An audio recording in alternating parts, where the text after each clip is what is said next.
What's up, guys? Welcome back to the least professional channel on YouTube. Before we get started today, could you head down in the comment section for me and let me know something that you have learned since you started doing photography, whenever that was. And maybe even add when you started doing photography, just for kicks.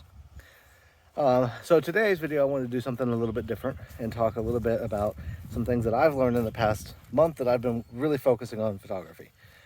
Obviously, I took pictures way before I started really focusing on it professionally. It's not really professional, I guess it's amateur, but I'm not getting paid for it, but I'm still doing it, for fun. So the first thing, slow down. Sometimes it can be tempting when you get out to a site or a place that you want to take some pictures to go fast, to walk around, take as many pictures as you can, and not really slow down and take a look at the area.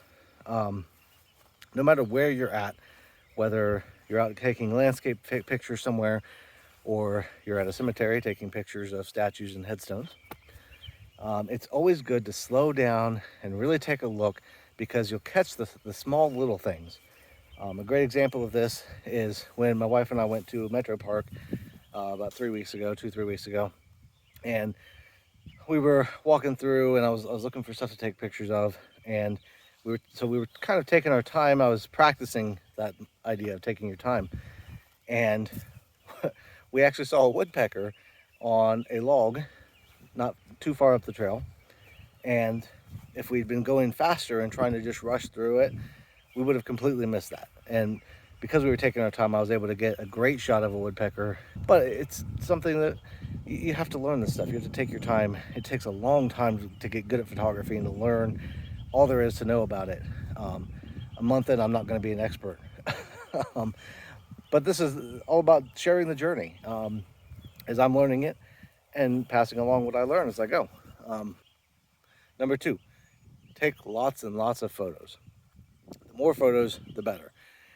Now, I don't want to contradict myself from what I said in 1 about taking a lot of pictures and being in a rush. Take your time still, but the more pictures that you take, the more opportunities that you'll have to see what works, what doesn't work. It will allow you to edit pictures. You can edit more and more of them, even if a picture doesn't look like something that, maybe you think it's not going to work, it's not a very good picture. Still, take the picture, take some time to edit it, and get some practice editing, whether that's on your phone or like I do it in Lightroom, or if you have another application you like to edit with. Simply because the more time that you get, the more practice that you get with editing these photos, the better you're going to get at it. I would say even a challenge over the next month, take a bunch of pictures, whenever you can, get out as much as you can, take pictures, whether it's with your phone or if you have a camera. And the more pictures, and then at the end of the month, like keep track of when you took each of the pictures. At the end of the month, look at some of the pictures you took compared to the beginning of the month, and I guarantee you're going to see some improvement. I've seen improvement in my pictures over the last month, from when I first got my camera, when I first started trying to take pictures, to now, the kinds of pictures that I'm taking, as well as the quality and the ways that they're coming out. I've seen improvement in my eyes for how that stuff's all coming out. And that's what, at the end of the day, it's all about what you think, how you perceive things.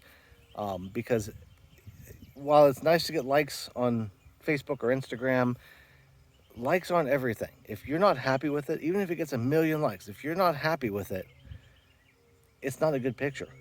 It doesn't matter how many people liked it. If you don't like it and you're the one that took it, it's not a good picture. So try that for the next 30 days and you're going to see some awesome growth. And the third one, there are a lot of great YouTube channels out there that teach photography. A lot of the ones that I've been following tend to focus on landscape photography. I'm talking channels like James Popsis, Mark Denny, Nigel Danson, who are all great photographers who've been doing it for a long, long time. I can only hope to someday be as good as them.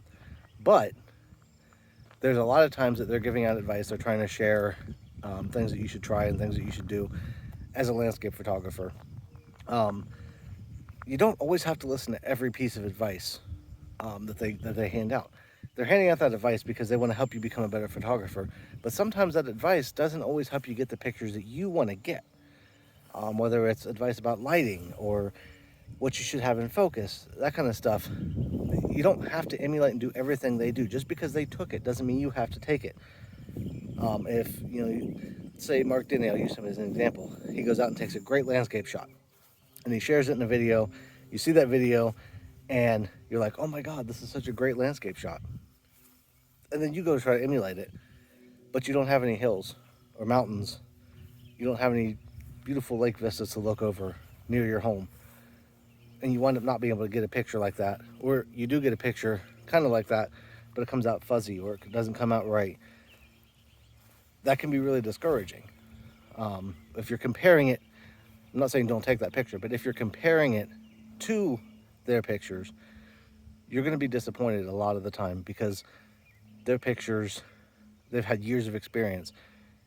You're not going to be as good at the beginning as somebody like Mark Denny or James Popsis. It's just not going to happen.